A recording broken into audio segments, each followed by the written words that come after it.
Magandang gabi. So nandito na naman tayo sa ating segment na magluto, na kung saan iba naman ang ating lulutuin. Ang lulutuin natin ngayon ang pinakamahirap na ginagawa ng chef, no? Ngayon magluluto ako ng pork creamy mushroom. So tara, samahan niyo ako. Ngayon nakapaglagay na ako ng pork. So ilalagay ko naman ngayon yung sibuyas, bawang sibuyas. Yan. Lagyan mo lang yan, bawang sibuyas. So haluin mo lang yan para mag-brown. Okay lang yan. Brown din naman yan.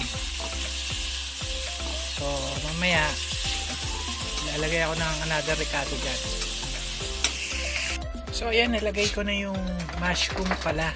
Nalagay ko na yung mushroom, tapos naglagay na rin ako ng liver spread. Ayan. Haluin mo, tapos lagyan mo din yan ng nor cubes.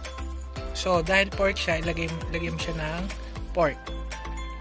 So tapos pakulan lang natin ng onte, mamaya lalagyan natin ng gatas.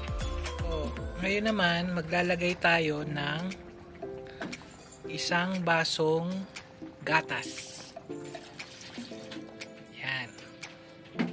Lagyan din natin ng paminta at onting asukal.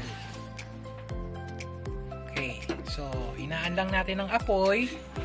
Hinaan lang natin siya. Tapos, pwede nyo palang lagyan yan ng cornstarch.